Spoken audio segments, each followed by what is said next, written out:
Bonjour à tous. Écoutez, merci de m'avoir invité. Je fais une introduction. Je fais une introduction pour finalement que l'on soit motivé collectivement pour maintenir ces fameux échanges entre les générations, parce que c'est effectivement une dimension très très importante. Et je crois que c'est un enjeu qui est très collectif et qui nous intéresse tous. Et ce qui m'importe avec vous, c'est de vous expliquer un petit peu ce qui arrive lorsqu'on vieillit, et lorsqu'on change, et comment on se comporte et ce qu'on peut attendre des autres.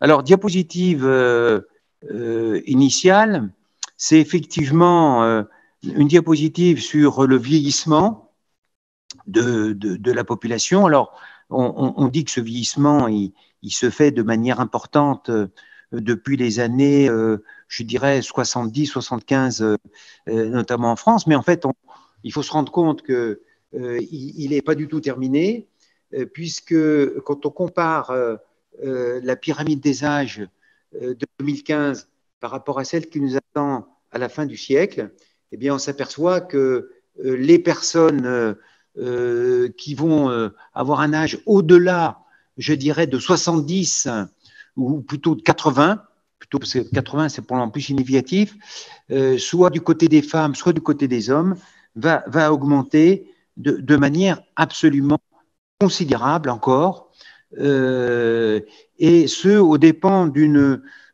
génération plus jeune qui va avoir tendance un petit peu à baisser par rapport à ce qu'elle était autrefois. Donc, on assiste à une pyramide qui devient de moins en moins pyramide, mais qui devient de plus en plus un rectangle. Et cela est en lien avec, soit au niveau des femmes, soit au niveau des hommes, une augmentation de l'espérance de vie, qui est finalement la vie moyenne d'une population à la naissance. Donc, il y a une augmentation de l'espérance de vie qui continue, je dirais, jusqu'à une période récente, 2018-2019, sachant qu'il y a eu une petite cassure tout à fait récente liée au Covid, qui a impacté les statistiques. Et donc, cette espérance de vie pour les femmes est en jaune sur cette diapositive et pour les hommes est en bleu foncé. Mais ce qui est aussi important à bien voir, c'est une espérance de vie, je dirais, de manière indépendante, en bonne santé, qui est ici représentée par une ligne rouge chez les femmes et une ligne verte chez les hommes. Et on peut s'apercevoir que cette augmentation d'espérance de vie sans incapacité, ce qu'on appelle sans incapacité, augmente relativement plus lentement que l'espérance de vie globale. Et on voit que le comportement des femmes est à peu près égal à celui des hommes, alors que l'espérance de vie globale des femmes augmente. Donc, ça veut dire qu'il y a une proportion de plus en plus importante de femmes qui, ces dernières années, vivaient, bien sûr, vieillissaient, mais avec des difficultés. Et on ne sait pas trop où on va. On ne sait pas trop où on va. Pendant longtemps, on a été très optimiste et on a pensé que l'espérance de vie allait certes continuer à croître, mais que l'espérance de vie sans incapacité allait probablement croître plus vite encore du fait de l'amélioration des conditions de vie, de la santé, de la surveillance, de la prévention, etc. Et c'est ce qui est figuré, je dirais, en violet, de manière schématique, du futur, où on voit que le début de moyenne d'espérance de vie sans incapacité apparaît dans le futur, c'était l'hypothèse, non plus à 60 ans, mais à 64 ans, et puis qu'il y a une espérance de vie qui croissent jusqu'à l'âge de 85 ans. Et donc, on a finalement un temps passé, je dirais, en incapacité qui a plutôt tendance à se réduire avec la vision la plus optimiste, qui est la vision jaune, où là, finalement, grâce au progrès de la médecine, de nos comportements et de nos liens et de notre façon de vivre et de notre société, etc., eh bien, on aurait ce qu'on appelle une compression des inconvénients liés au vieillissement, ce qu'on appelle la morbidité. On aurait une compression très importante et finalement, tout le monde vivrait relativement vieux, avec un temps passé avec des difficultés extrêmement brefs, de plus en plus brefs. Alors, cette courbe jaune, vous me direz, mais la balle est un petit peu dans le, un petit peu chez les médecins. C'est les médecins, c'est la santé qui est en cause et c'est ça qui va permettre le progrès de la médecine, qui va vraiment permettre d'obtenir cet état de jaune, qui est l'état idéal. Voilà, alors, si vous voulez, ce vieillissement, oui, on dit que les populations françaises vont être de plus en plus vieilles et vont de plus en plus vieillir. Bon, donc, ce qu'il faut essayer de faire, c'est revenir un petit peu aux définitions.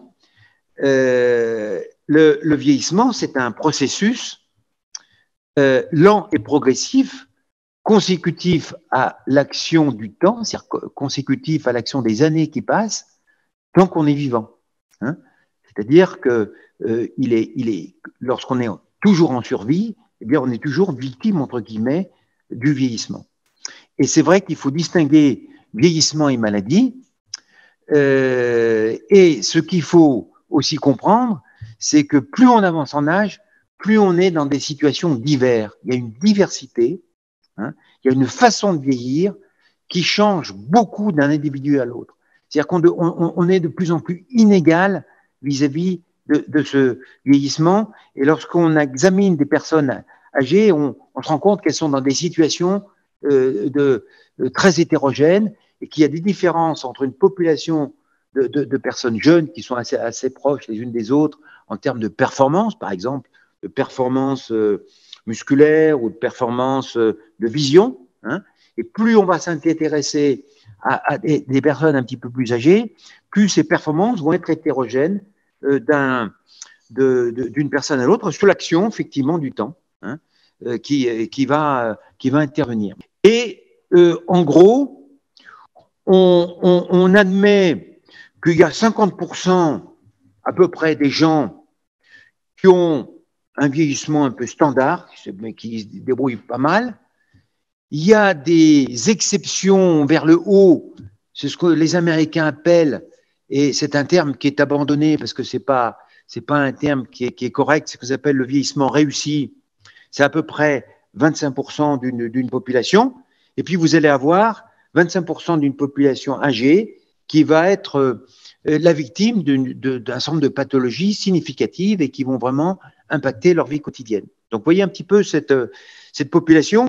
Et ça, c'est très différent de ce que vous pouvez obtenir comme statistique lorsque vous vous intéressez à des gens de 30 ans ou lorsque vous vous intéressez à des militaires, par exemple, militaires qui étaient autrefois, qui faisaient l'objet d'une conscription, là, je veux dire, qui est examinée au moment d'être incorporés au service militaire, ils étaient tous pareils, hein, voilà. Et en fait, on a une diversité qui croît avec l'avancée en âge. Ce qui est important, bien sûr, c'est que chacun sache ce qui est important pour bien vieillir, finalement. Hein. Comment, on est tous pris dans cette interrogation.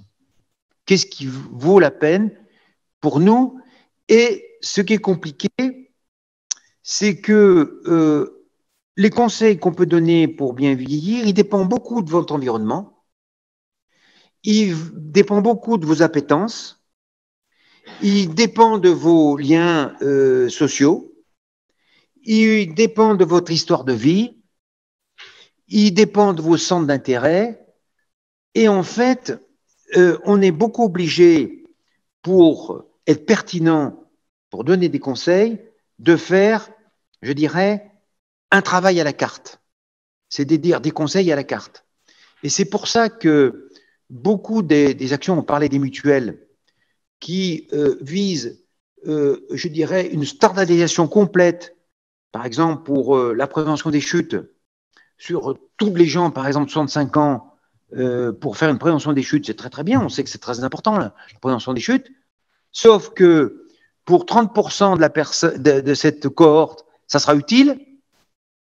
Pour 30%, ça sera, oui, un peu bénéfique, et puis pour d'autres, ça ne sera pas du tout bénéfique. Parce qu'effectivement, la pertinence des conseils dépend beaucoup de chacun, et c'est ce qui est difficile, si vous voulez, à faire en matière de prévention gériatrique. Hein, parce que finalement, il faut vraiment connaître, je dirais, l'histoire de vie de chacun pour lui redonner des bons conseils. Alors, néanmoins,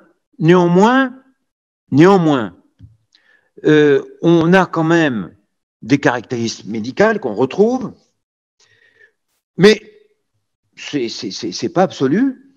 C'est avoir une bonne tension et un bon poids. Mais là, le poids, j'ai mis, il y a des gens qui font 90 kilos dès qu'ils sont à 30 ans. Ça se trouve, l'enjeu, c'est qu'ils restent à 90 kilos à 80 ans. Hein, et non pas l'enjeu d'essayer de les faire maigrir, etc. Mais globalement, effectivement, la tension artérielle, le poids, si vous voulez, c'est quelque chose qu'il faut essayer d'optimiser au maximum. Voilà. Hein. Et quand on s'intéresse à des populations de centenaires, on se rend compte que ces centenaires, ben, ils ont eu généralement une tension assez bonne toute leur vie, hein, et ils ont eu un poids à peu près stable. Hein, voilà. Bon. Ensuite, c'est bien sûr la vision et l'audition.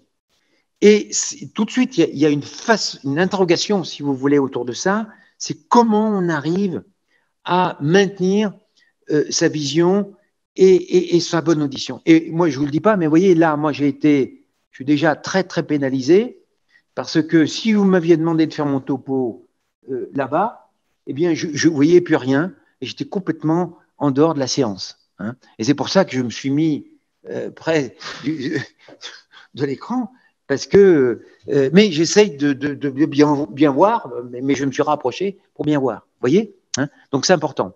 Alors globalement, on sait que le tabac est pas bon, hein. L'alcool, vous le savez, et puis moins de maladies, parce que c'est vrai que les maladies empoisonnent un petit peu le quotidien, parce que parfois il faut donner des médicaments, il faut faire des séquences de soins, il faut prendre des rendez-vous, enfin, ça interfère dans la vie, et c'est vrai que si on a la chance d'avoir peu ou pas de maladie chronique, eh bien, on a tendance à avoir un meilleur vieillissement médical. Diapositive suivante. Et ce qui compte, c'est aussi les caractéristiques fonctionnelles, vos aptitudes fonctionnelles de vie quotidienne, hein, avec bien sûr des très bons scores dans les activités de vie quotidienne, un maintien quand même des capacités d'apprendre des choses ou de se rappeler des choses ou d'être en compréhension d'éléments qu'on peut avoir à la télévision ou dans nos lectures, etc. Avoir un bon sommeil ressenti, parce que c'est vrai que c'est quelque chose qui est assez compliqué, hein, et puis pouvoir avoir une vie courante avec une bonne mobilité, hein, et cela, évidemment, suppose l'entretien à travers une pratique de mobilité, une pratique d'activité physique. Hein. Ça fait partie, si vous voulez, de ces caractéristiques fonctionnelles du vieillissement en santé qui sont importantes. Mais il y a des enjeux psychologiques qui sont importants. Il faut être capable, quand on vieillit, de changer et de s'adapter et de rediscuter tout ce qu'on était capable de faire et qu'on doit être capable de faire différemment parce qu'on est âgé. Hein. Alors, je prends souvent l'exemple du montagnard qui, lorsqu'il a 30 ans, ben, il peut faire le Mont Blanc, hein, mais quand il a 70 ans, il ne faut pas qu'il fasse le Mont Blanc, il faut qu'il fasse le Mont Buet. Et ça se suffit bien, parce que le Mont Buet, c'est quand même 3000 mètres. Et je dirais, à 80 ans, faire le Mont Buet, c'est pas si mal. Voilà. Hein. Et donc, il faut avoir des capacités d'adaptation. Et là, on n'est pas tous égaux, parce que vous avez des personnalités. Hein, et vous avez des personnalités qui sont des personnalités rigides, qui sont pas souples, hein, dans leur façon de vivre, qui sont ritualisées. Hein. Vous avez des personnalités craintives, hein, qui n'aiment pas le changement. Donc, on n'est pas égal, si vous voulez, sur le plan psychologique, sur cette capacité d'adaptation lorsqu'on vieillit. Et alors, vous qui faites de l'intergénération, eh bien, effectivement, quand on est en contact avec des sujets âgés, ben on se rend compte qu'il y a plus ou moins de capacité d'adaptation et on est plus ou moins capable de bouleverser sa vie, hein, de changer ses habitudes. Voilà. Hein. Et ça, c'est un travail psychique, hein, qui est à faire et qui n'est pas si facile à faire. C'est un petit peu compliqué, mais en gros, ce qu'il faut comprendre, c'est que bien vieillir, c'est pas tellement une affaire de bons conseils médicaux. C'est pas les médecins qui font bien vieillir. C'est un médecin qui vous le dit. Hein. C'est en fait une histoire de comportement adapté de chacun. C'est une histoire de comportement. C'est-à-dire qu'il faut qu'on ait un comportement qui nous permette de bien vieillir. Un comportement adapté au niveau de l'équilibre nutritionnel, première chose. Hein, et on sait qu'il y a toute une pratique nutritionnelle qui aide au bien vieillir. Et on parle beaucoup des élections américaines, on voit des reportages sur les élections américaines. Ce qui frappe, on voit que les Américains, ils ont un comportement alimentaire absolument catastrophique. Hein. On voit des gens qui sont des obèses, etc., etc. Donc ça, c'est un comportement qui ne dépend pas du médecin, mais c'est une décision de chacun. Vous avez l'équilibre qui est permis grâce à un exercice physique régulier. Hein, et puis, ce qui va beaucoup nous intéresser, nous, dans la promotion des liens entre les générations, eh ben, c'est le maintien du lien social et la lutte contre l'isolement, qui est une des choses absolument essentielles pour bien vieillir. C'est un point fondamental, extrêmement important. L'homme, pour se sentir bien, au sens large du terme, il a besoin de contact, il a besoin de liens, il a besoin d'interpellation, il a besoin de rencontrer des personnes, il a besoin d'aller à la boulangerie chercher son pain, il a besoin d'aller prendre son café au bistrot, etc., etc. Et le lien social maintenu, c'est une des conditions absolument essentielles pour bien vivre. Alors vous me direz, moi je connais un ermite qui vit au-dessus de Grenoble, là, qui est un ermite, qui voit personne, etc. Alors ça existe, mais c'est l'exception. Hein. Les gens qui se sentent bien en étant complètement isolés et complètement exclus de la société, c'est quelque chose d'assez exceptionnel et qui en plus, bien souvent, a débuté tôt dans la vie. C'est un choix de vie précoce. Hein.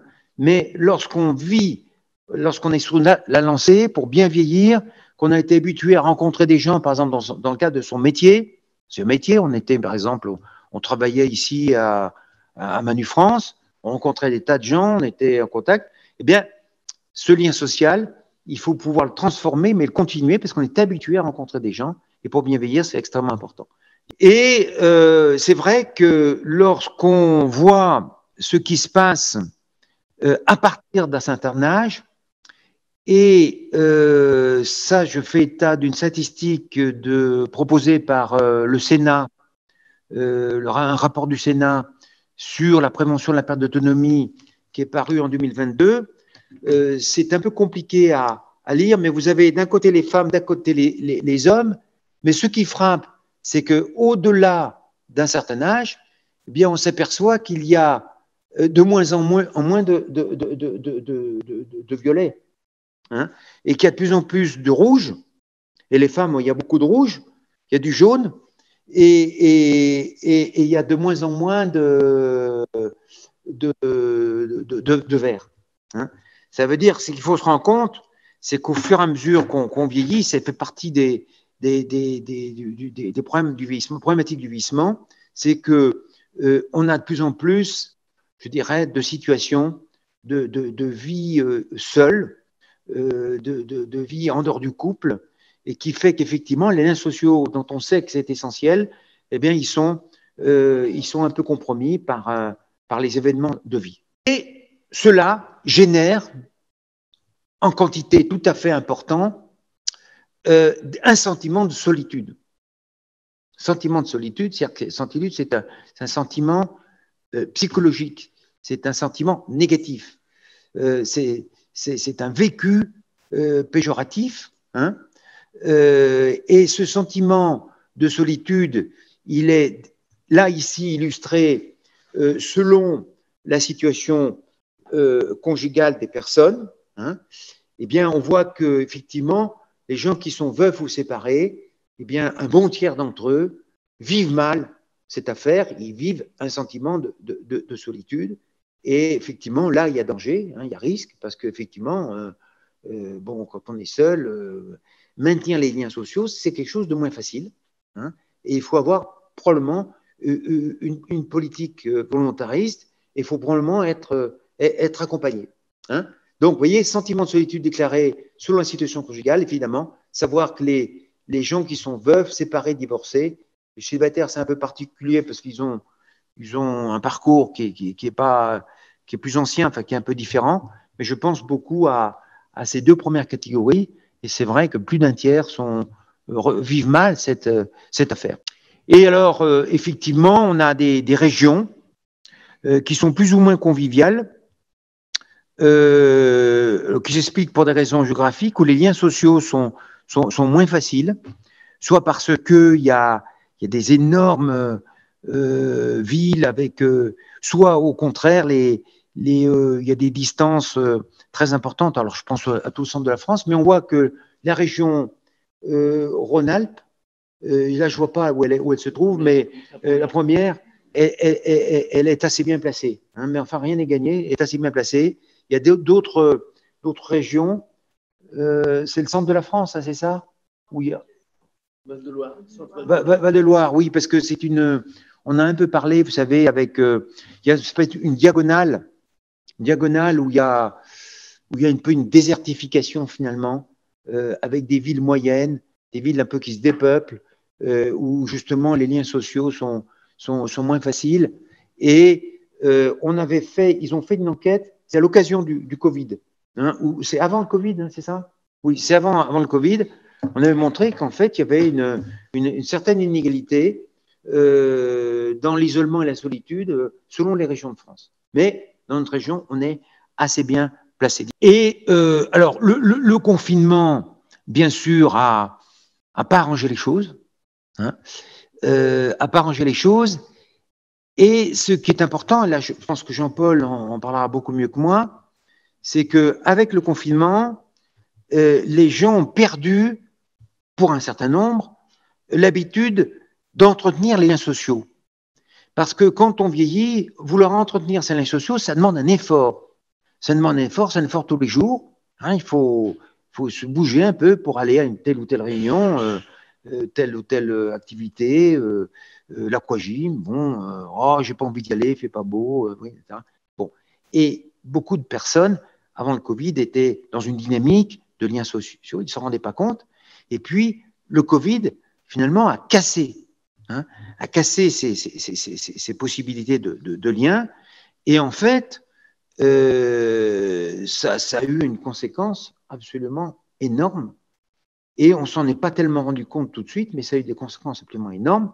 On a beaucoup parlé des sentiments de solitude, d'isolement dans les EHPAD, parce que là, c'était assez flagrant, parce qu'on pouvait l'observer, hein, si vous voulez, dans les EHPAD, les soignants l'ont observé, mais ce sentiment de solitude, d'isolement, il a été aussi vécu dans le quartier. Hein.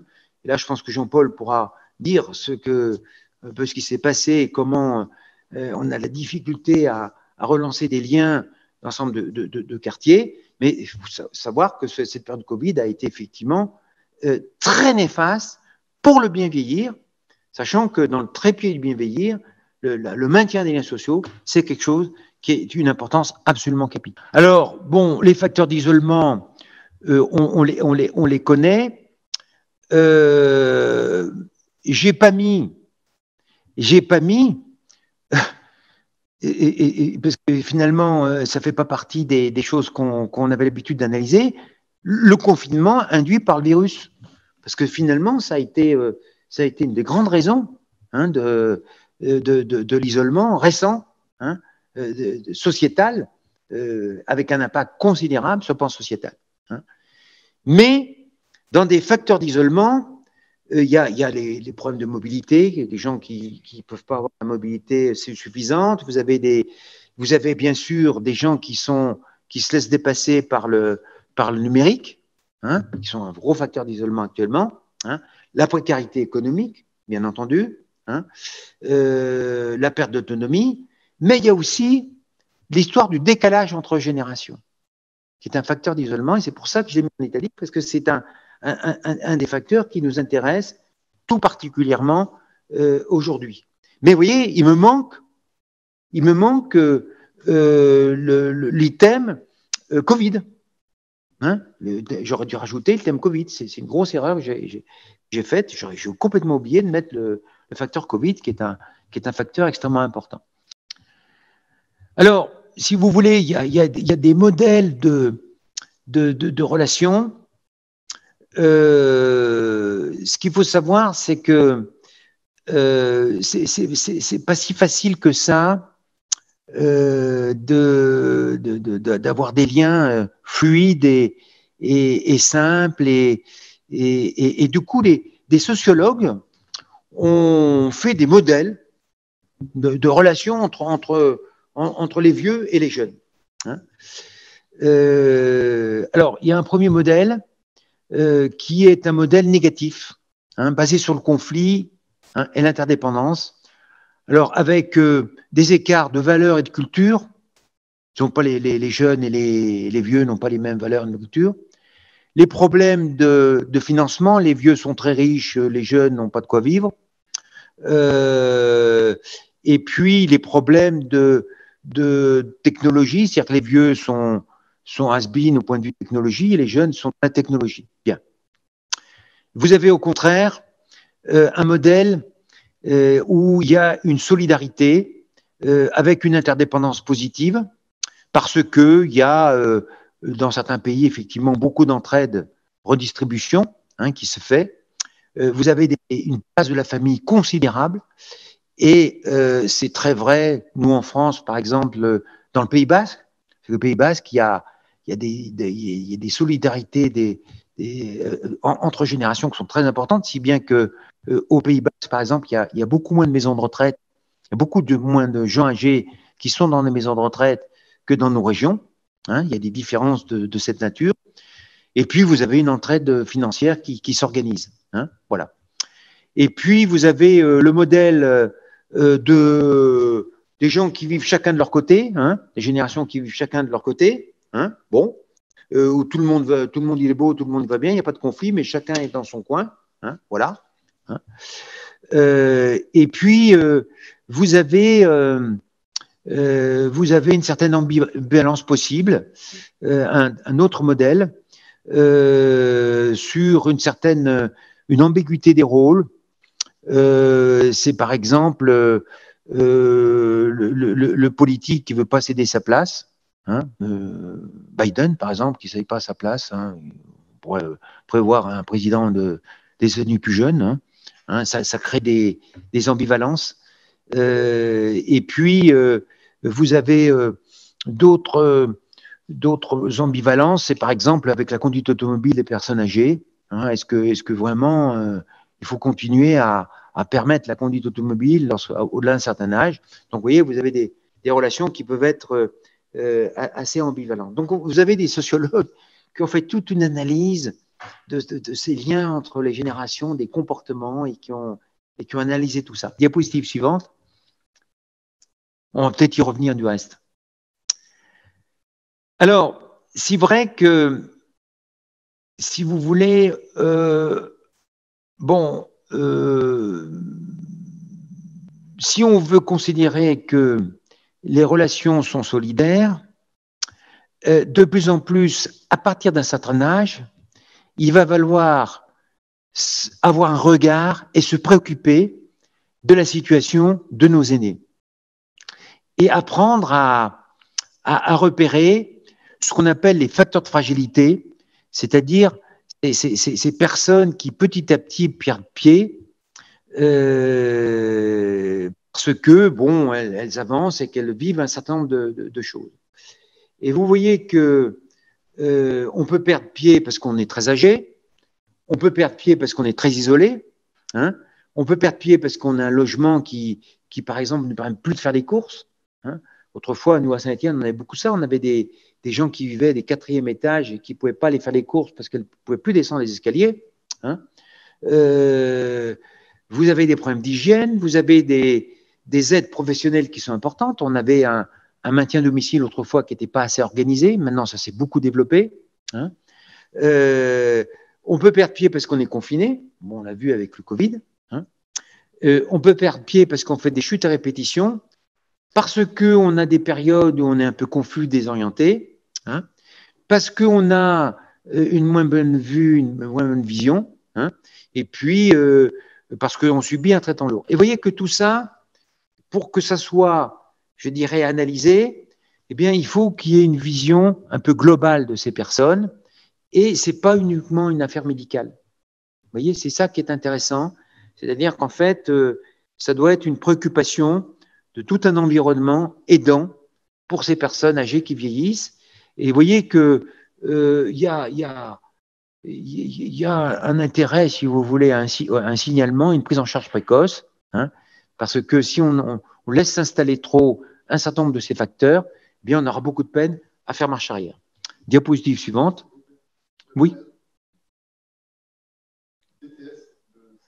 Alors, DTS, c'est désorientation temporo-spatiale. C'est des gens qui sont parfois un peu perdus, hein, qui n'arrivent pas à honorer un rendez-vous, qui n'arrivent pas à s'organiser, qui sont en décalage. Permettre un bon vieillissement, eh bien, il faut être conscient, à tout âge, eh bien, qu'on a au-dessus de nous des gens beaucoup plus âgés et qui ont besoin d'avoir notre intérêt, hein, notre attention. Et ça, je pense que c'est quelque chose de très important si on veut que la société du futur soit une société, je dirais, accueillante et aidante. Voilà, bah, écoutez, je vous remercie parce que je vois que j'étais un peu long. 2 mots par rapport à, il faut présenter l'OSPA, qui est l'Office stéphanois pour les aînés. Donc, c'est une association, hein, qui est présidée par Régis Gontier, entre autres. Donc, nous sommes une association de gérontologie et donc nous avons 1000 adhérents, nous intervenons aussi dans les EHPAD, nous occupons de personnes à mobilité réduite, etc., etc. Alors, pourquoi on s'est tourné un petit peu sur ce projet d'habitat intergénérationnel? Mais au départ, c'était vraiment sur le volet personnes âgées, et c'était la personne âgée qui nous intéressait. C'était pas forcément les jeunes. On s'apercevra plus tard que, en fait, c'est aussi bon pour les jeunes que pour les personnes âgées. Mais en fait, dans un premier temps, l'objectif, c'était les personnes âgées.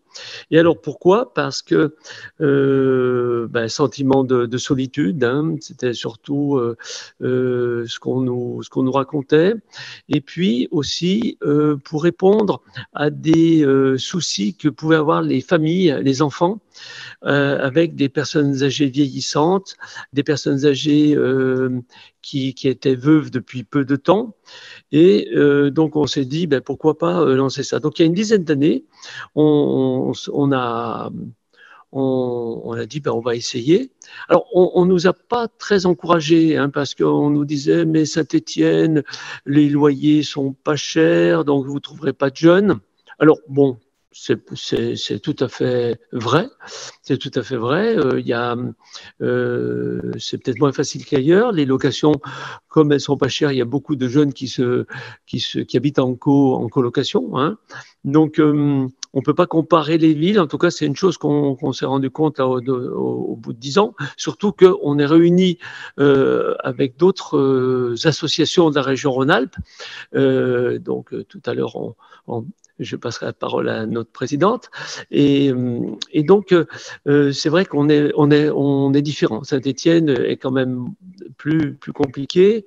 Et puis surtout, l'OSPA, c'est pas notre sujet premier, hein, les habitations, les logements intergénérationnels. Voilà.